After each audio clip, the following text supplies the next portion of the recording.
Babar, 4 test मुसलसल हारने के बाद आप ये 2 मैचेस बराबर करने में कामयाब रहे। आज का मैच मतलब बराबर करने की आपको खुशी है या आप समझते हैं कि ये मैच जीत सकते थे? दूसरे ये कि सरफराज की परफॉर्मेंस जो 4 साल के बाद आए, उनको किस तरह से देखते हैं आप उसको?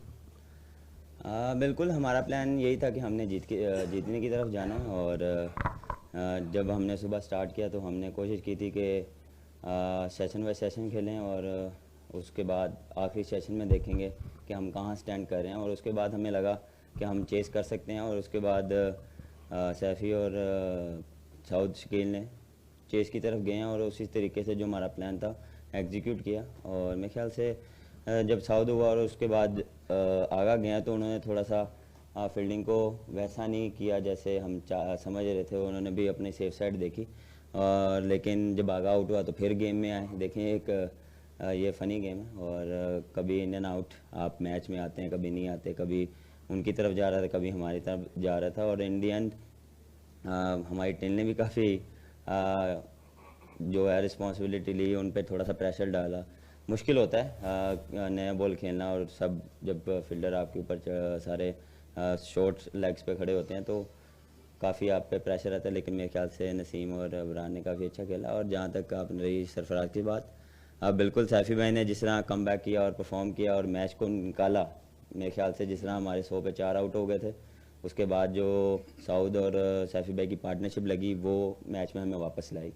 और जिस तरह उन्होंने फिनिश किया, बिल्कुल 4 साल बाद आए और मैं का ड्रीम कम बैक हुआ। और उस दौरान जितने भी वो थे वो अपने राइट का वेट कर रहे थे और जब अपॉर्चुनिटी मिली उन्होंने अवेल की और उनका बिलीव था और बिलीव उनका हमेशा ऊपर ही रहता। सरफराज, डेफिनेटली बाबर, सॉरी, जब ये आखिर में तब बहुत टेंस लम्हात थे तो क्या समझते हैं जो इंस्ट्रक्शन थी वो सेम यही थी कि मतलब जीत के लिए जाना, जो कि बहुत करीब आ गए थे लेकिन लाइट फैक्टर भी था और फिर विकेटें जिस तरह गिरी तो वो क्लोज आपकी उस वक्त क्या इंस्ट्रक्शंस थी या एक टीम प्लान था? और दूसरा सरफराज बाबर, सॉरी, कि जो माफ़ कीजिएगा क्योंकि भी उनकी प्रेस वापस हुई, लेग साइड डिफ्लेक्शन जो है और जो हमारे डिसमिसल्स हैं, जैसे सऊद का आउट हुआ, आपका आउट हुआ, कभी कभी फैंस भी इसको ना थोड़ा कहते हैं ये हार्ड लग हो गई, लेकिन आप समझते हैं जो सॉफ्ट डिसमिसल कह लें या शायद इस पर कोई एडजस्टमेंट हो सकती है, थोड़ी सी ऐसा लगा जैसे leg side dismissal over the test matches हमारी आपकी भी जैसे हुई, इससे थोड़ा सा हम कहीं कहीं जगह पे ना लेट डाउन हो गए इस तरह से। पूरी एज अ टीम बात कर रहा हूँ, जो डिसमिसल का मोड रहा, आप डिसअपॉइंट हुए इससे थोड़ा? डेफिनेटली कोशिश यही होती है कि आप सिचुएशन के हिसाब से खेलें। और जहाँ तक रही बात चेस की, बिल्कुल हमने टी के बाद यही प्लान किया था कि हम जाएंगे और उसमें आपको चांस लेने पड़ते हैं। और उसमें आपको मेरे ख्याल से उस दौरान 4.5 की आपको रन रेट चाहिए था और उसके लिए आपको थोड़ा सा एग्जीक्यूट करना पड़ता है और थोड़े सा चांस लेना पड़ता है। तो उसमें आप आउट भी हो सकते हैं और उसमें ही होता कि अगर ओपोजिट चल जाता मैच तो फिर आप यहाँ पे सवाल कुछ और कर रहे होते। और देखें, इस प्लानिंग के साथ चलते हैं कि क्या आप उस दौरान उस सिचुएशन में क्या आप कर सकते हैं, क्योंकि उस दौरान हमें लगा कि हम जा सकते हैं लेकिन उनको भी लगा कि ये अब जा रहे हैं तो वो थोड़ा सा डिफेंसिव हुए, उन्होंने थोड़ी सी फील्ड खोली। हमने चांस लिए, हमने उस फील्ड में भी हमने चांस लिए, लेकिन थोड़ा सा आपको थोड़ा सा डिफरेंट खेलना पड़ता है थोड़ी सी। तो उसमें आगा आउट हुआ और उसके बाद फिर टेल हमारी शुरू हुई तो फिर हम थोड़ा सा हमने देखा कि हम थोड़ा सा भी इसको और लंबा लेके जाएं, लेट्स सी, क्योंकि सैफी भाई खेल रहे थे इस सिचुएशन में, उनको ज़्यादा बेहतर पता है कि कहाँ पे गेम जा सकती है। तो मैसेज अपना कन्वे अंदर भेजा था तो कोशिश यही थी कि हम चेस की तरफ जाएंगे। लेकिन बाबर, मैं जावेद इकबाल हूँ 24 न्यूज़ से। मेरा आपसे सवाल है कि कुछ लोग आपके नाक़िदीन कह रहे हैं कि अब आपकी टीम पे गिरफ्त बड़ी कमज़ोर होती जा रही है, आपका क्योंकि कोई दोस्ती यारी का जो सिलसिला था कुछ ख़त्म होता जा रहा है पाकिस्तान टीम में। कौन सी जब से शाहिद आफरीदी टीम में आए तो पहले उन्होंने एक विकेट उड़ाई है, वाइस कैप्टन को यानी अब नया आ गया है शान मसूद वनडे का। उसके बाद जो है कहा जा रहा है कि अब टेस्ट की भी कप्तानी आपसे जल्द छीनने जाने वाली है, तो इस बारे में क्या कहेंगे? सर, ये आपको पता होगा किसकी कप्तानी किसके पास जा रही है, मुझे नहीं इसी चीज़ का इल्म। मेरा काम है अंदर परफॉर्म करना और टीम से परफॉर्मेंस लेना। बाबर, ये थोड़ा सा ज़ाहिर है मुश्किल टेस्ट सीज़न रहा है, अभी भी ऑस्ट्रेलिया भी, इंग्लैंड टीम्स भी मुश्किल आई हैं, लेकिन पाकिस्तान ने भी काफ़ी कुछ सीखा होगा। तो मैं ये अब पाकिस्तान को यूएई से पाकिस्तान आए 2-3 साल हो गए, 2-3 सीजन्स भी यहाँ गुजार लिए, आपने उनमें काफ़ी खेला भी है, आपको कोई आइडिया समझ आ रही है कि पाकिस्तान किस किस्म का होम टेम्पलेट सेट करना चाहती है, कि क्या बॉलिंग है या फिर किस किस्म के ट्रैक्स हैं जो पाकिस्तान को बेस्ट चांस देता है होम पे टेस्ट मैचेस कंसिस्टेंटली जीतने के लिए? डेफिनेटली टेस्ट सीज़न हमारा वैसा नहीं गया जैसा हम एक्सपेक्ट कर रहे थे और जैसे हम क्रिकेट खेलते आ रहे थे। एक्सक्यूज़ नहीं है, लेकिन अनफॉर्चुनेटली हमारे कुछ प्लेयर्स अनफिट हुए, जिसकी वजह से हम थोड़ा सा हमारा जो कम्बिनेशन है था वो थोड़ा सा डिस्टर्ब हुआ। और दूसरी रही बात आपकी कंडीशंस की, देखें हर वेन्यू का डिफरेंट कंडीशंस हैं, उस हिसाब से आप उसको लेके चलते हैं, अपना इनपुट देते हैं आपके हमें किस तरह की पिचें चाहिए, हमारी स्ट्रेंथ क्या है, हम उसको लेके चलते हैं। और कोशिश यही होती है कि उसको ये है कि आपको विकटें तो पिचें मिल जाती हैं, एग्जीक्यूट करने पड़ते हैं प्लान्स और आपको परफॉर्म करना पड़ता है। ये नहीं कि पिच की वजह से हम मैच हार गए या पिच की वजह से मैच हम जीत गए, उसके लिए आपको पूरा 5 दिन पेशेंस दिखानी पड़ती है, आपको लंबी इनिंग्स खेलनी पड़ती है, लंबी बॉलिंग करनी पड़ती है। तो ये सारी चीज़ें आपको लेके चलनी पड़ती हैं। स्ट्रेंथ आप बिल्कुल देखते हैं आपकी उस दौरान क्या स्ट्रेंथ थी और हम उसी पे गए थे, लेकिन रिजल्ट वैसे नहीं आए। सर हम सेटिस्फाई हैं हर सर्विस के खेलने के लिए।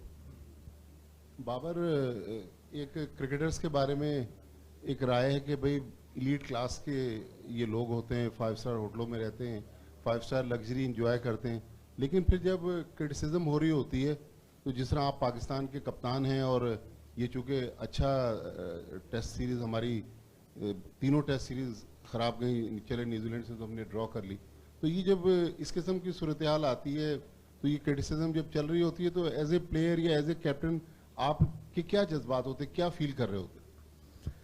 देखिए ये चीज़ें जो चलती रहती हैं, ये लाइफ का हिस्सा है और आपको इसमें रह के अपने आप को बूस्टअप करना पड़ता है। और एज अ टीम और एज अ कप्तान मैं कोशिश करता हूँ ये चीज़ें जितनी ग्रुप से और टीम से दूर रखी जाए वो अच्छा है, क्योंकि हम कोशिश करते हैं कि पॉजिटिव रहें। बिल्कुल मिस्टेक होती हैं, अप एंड डाउन चीज़ें लाइफ में चलती हैं।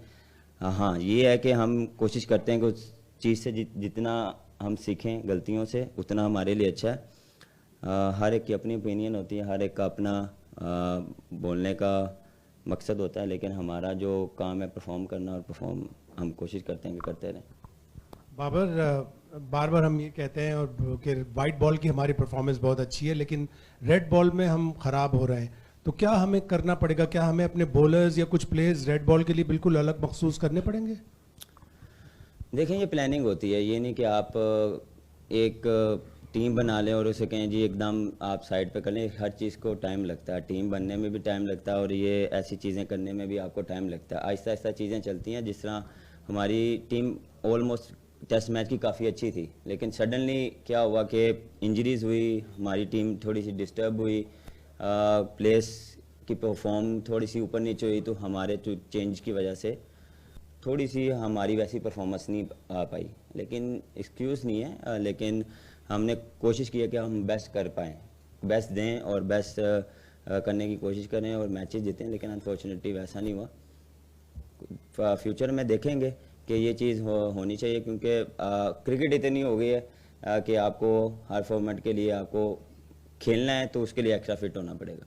अच्छा बाबर, इंग्लैंड और न्यूजीलैंड के दोनों टेस्ट मैचेस में अगर हम सेशन बाय सेशन देखें, जहां उनको मौका मिला उन्होंने जारहाना रवैया अपनाया, लेकिन पाकिस्तान दोनों टेस्ट मैचेस सीरीज में हमने देखा कि वो दिफाई हिकमत अमली इख्तियार करता रहा। इसकी क्या वजह है?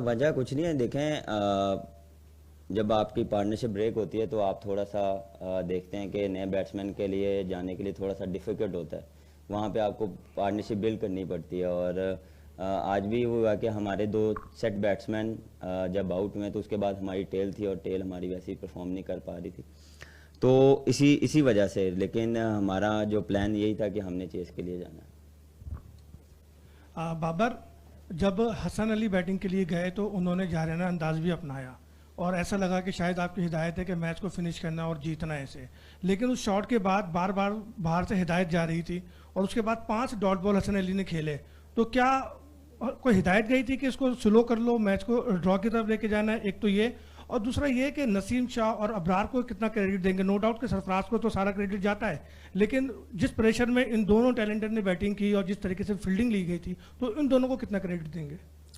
देखें, प्लान यही था, जब हसन अली गया था तो उसको थोड़ा सा ये प्लान दिया गया था कि सैफी भाई के साथ जितना आप डीप जा सकते हैं जाएं। सिचुएशन देखें वहाँ पे भी, अगर वो शॉट मार के जिस तरह आउट हुए हैं तो फिर प्रेशर आप पे फिर आता है, लेकिन ये दूसरी तरफ भी जा सकता था, लेकिन उसी नेक्स्ट ओवर में नया बॉल आ गया तो मैंने उसको यही कहा था कि एक आधा ओवर देख लो, उसके बाद जो आपकी गेम है उसको आप कंटिन्यू करो, लेकिन अनफॉर्चुनेटली वो दूसरे बॉल पे आउट हो गए। डेफिनेटली नसीम और अबरार को काफ़ी क्रेडिट देना चाहता हूँ, जिस तरह वो मेरे ख्याल से 4 ओवर खेले हैं और मुश्किल होता है। देखें, ये जब आपके ऊपर सारे फील्डर्स चढ़े हों, पूरी की टीम आपके ऊपर चढ़ी हो, रोकना भी आपको एक अजाब लगता है, लेकिन जिस तरह उन्होंने दिलेरी दिखाई, क्रेडिट देना चाहता हूँ दोनों को। बाबर, ऑस्ट्रेलिया के खिलाफ पाकिस्तान सीरीज हार गया, देन इंग्लैंड के खिलाफ पाकिस्तान सीरीज हार गया, अब न्यूजीलैंड के खिलाफ भी एक बॉल का गेम रह गया था। मेरे ख्याल है एज ए स्किपर आपने जिस तरीके से पूरा आखिरी का सेशन देखा होगा, पूरी कौम ने देखा, पाकिस्तान ज़ाहिर मुश्किलात में इस वक्त टेस्ट क्रिकेट में, क्या कुछ लर्न किया आपने एज ए स्किपर इन तीनों सीरीज के दौरान में ख़ास तौर पे, और जो हमने देखा बाकी टीमों की थोड़ी सी एग्रेशन दिखाई दी जिसमें हम लैग कर रहे हैं थोड़ी सी पॉजिटिव क्रिकेट के लिहाज से, तो एज ए स्किपर आप भी महसूस कर रहे हैं इस चीज़ को? नहीं, देखें, ऐसी कोई वो चीज़ नहीं है कि देखें, मैंने पहले भी बात की, सेशन बाय सेशन चीज़ें चलती हैं, हर टीम का खेलने का तरीका और वे डिफरेंट है, बिल्कुल।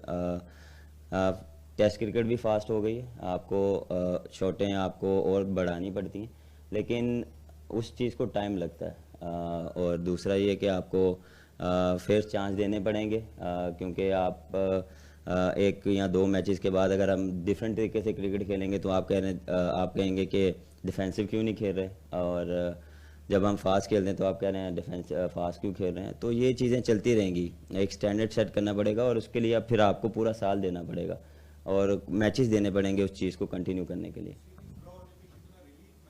रिलीफ नहीं, चांस लिया था और चीज़ें हमारे हाथ में थी और कोशिश यही थी हमारी कि हम जीतने की तरफ जाएं, लेकिन ये नहीं है कि इसमें रिलीफ और वो चीज़ थी। हम हेड थे मैच में, अगर ड्रॉ करने जाते तो शायद शाउशिकिल और डिफेंसिव हो जाता, लेकिन हमारा प्लान यही था कि अब जाके एग्जीक्यूट करना। बाबर, आपने बड़ी लंबी क्रिकेट खेली है, जाहिर बात है आप पाकिस्तान के कप्तान भी है, लेकिन ये जो ड्रॉ टेस्ट है इसको आप कहाँ रेट करते हैं? हमने अपनी तारीख में इतना थ्रिलिंग ड्रॉ नहीं देखा, लोग इतने एक्साइटिंग थे, और दिल की हरकतें आपकी कहाँ थी, टीम की कहाँ थी, और आपको क्या रिपोर्ट है इसके बाद?